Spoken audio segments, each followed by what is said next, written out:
ازيكم يا جماعة، عاملين ايه؟ وحشتوني كتير كتير. فيديو النهاردة ان شاء الله للناس اللي هي بتدور على وصفات سهلة، إيه مش مكلفة او بأقل تكلفة ممكنة.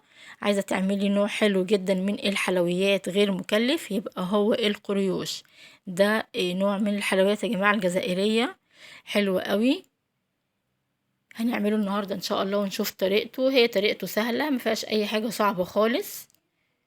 زي ما انتوا شايفين معايا، كمان شكله حلو. بص، مقرمشة خطيرة بصراحة وطعمها حلو قوي.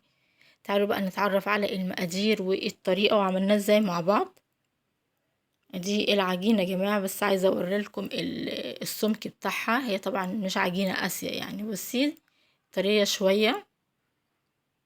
هنحطها بس كده في كيس، تقعد 10 دقايق علشان ترتاح وتتفرد معانا بمنتهى السهولة.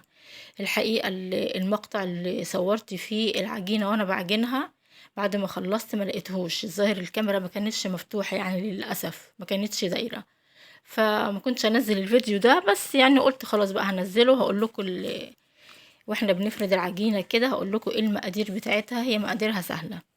مقاديرها يا جماعة عبارة عن 3 كوبايات من الدقيق، وكمان بيضة، قطعة زبدة قد الليمونة كده، معلقتين زيت، ومعلقة بيكنج باودر، وماء زهر للعجن. هنعجنها بماء زهر، مش هنعجنها بمية خالص. هي عموما يعني 3 كوبايات من الدقيق هتاخد منك حوالي نص كوباية من ماء الزهر. هتعجني بيها كده، هتبقى سهلة قوي.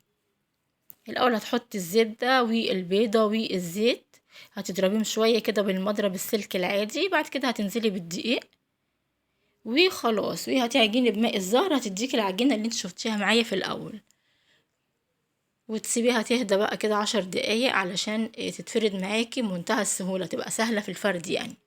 وهنبدأ نفردها بالشكل ده. بعد ما خلصنا فرد يا جماعة اهي بالشكل، بصي اهو، وما لزقتش معانا ولا اي حاجة خالص. معايا هنا نشا، عايزة احط لها طبقة حلوة كده من النشا، عشان النشا دي هي اللي هتخليها تورق معانا وكمان تنفخ كده في الزيت واحنا بنحمرها، وتبقى حلوة قوي. بعد ما حطينا النشا هنلف بقى الكلام ده كله على شكل رول زي ما انت شايفة معايا. بس وانتي بتلفي يعني حاولي تخليه ان هو ضيق شوية كده الرول، يعني ما تخليهوش عشان بس ما يفكش منك، يعني انت فاهمة قصدي. بس كده هنحط شوية مية علشان يلزق. ادي الرول يا جماعة. بعد ما خلص هنبدأ نقطعه بقى قطع متساوية قد بعض. عايزاها وحدة القريش تبقى اكبر، اوكي قطعيه اكبر، لكن هو الحقيقة الحجم ده مناسب جدا اللي انا عاملاه يعني. اكبر من كده هيبقى متوحش وهيبقى شكله مش لذيذ خالص. اهو بالشكل ده 3 كوبايات دقيق. بصي هتعملي كمية هايلة يعني، مش كمية قليلة خالص. لو انت عايزة اكتر يبقى هنضاعف المكونات كلها اللي انا قلتلك عليها دي. ده شكله اهو. بس طبعا احنا مش هنحمره كده، لا لا لا خالص، في خطوة تانية قبل ما هنحمره في الزيت. بس الاول نجيب الحاجات دي على جنب كده عشان نوسع لنفسنا زي ما انت شايفة كده، وتعاملي معاه طبعا بحرص لانه ممكن يتفك منك بسهولة. فانت واحدة واحدة عليه كده ان شاء الله يطلع مظبوط معاكي. اهو بص يا جماعة، دي بصي انا هفردها بالعرض اهو. ما تضغطيش جامد بالنشابة علشان بس ما يفتحش منك ويبوظ. يعني ايه، خليكي حنينة عليه كده وانت بتفرديه بالنشابة. هعمل لكم كام واحدة بالعرض وهعمل لكم كام واحدة بالطول برضو علشان تشوفوا في بعد ما يتحمر ده هيديكي شكل والتاني هيديكي شكل تاني برضو. هما الاتنين الحقيقة اجمل من بعض يعني، بس انت لو عايزة تنوعي في الاشكال يعني بتاعته. بصي زي ما انت شايفة ده اللي بالعرض اللي بقولك عليه اهو. شوفي الشكل طبعا اللي هيعجبك اكتر واشتغلي بيه. هو ليه كذا شكل، انا اخترت لكم شكلين سهلة يعني، مش هتبقى صعبة عليكي ولا حاجة. هو ليه كذا شكل الحقيقة. دي يا جماعة بصوا، دي اللي بالطول اهي. لا لا، اللي جاية اللي بالطول، سوري. دي اللي بالطول اهي. بصي دي فردها مختلفة عن اللي هما التانيين اللي احنا لسه فردينهم. بصي دي بالجنب كده زي ما قلتلك، بالراحة بالنشابة علشان ما تتفتحش معاكي وتفك. هي بس يعني عايزة شوية تكنيك كده منك.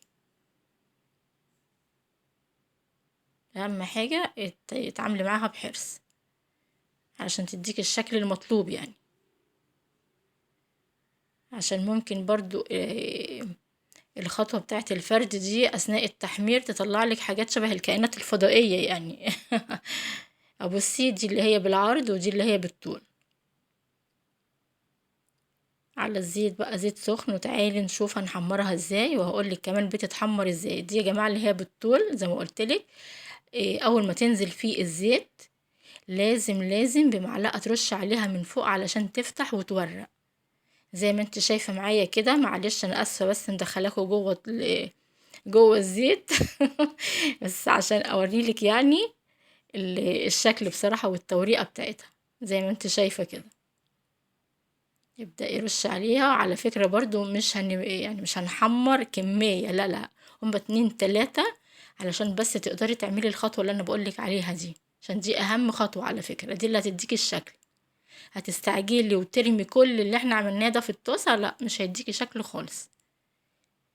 بصي بدأت تفتح وبدأت تورق. دي اللي هي احنا فردناها بالطول. لسه بقى اللي هي بالعرض دي لسه هنحط واحدة ونشوف شكلها. دي يا جماعة اللي هي بالعرض. بصي دي هتديكي شكل ودي هتديكي شكل تاني خالص. اهم حاجة رش عليها زيت زي ما قلتلك.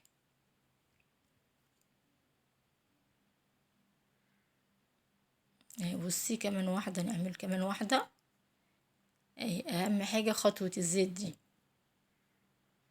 ده شكله في الاخر يا جماعة. معايا بقى سيرب حلويات شرقية عادي جدا، كنت عاملاه ومصوراه معاكم. لو عايزين الطريقة حطي عليها، وكمان رشلها شوية مكسرات كده من فوق، هتبقى حلوة جدا.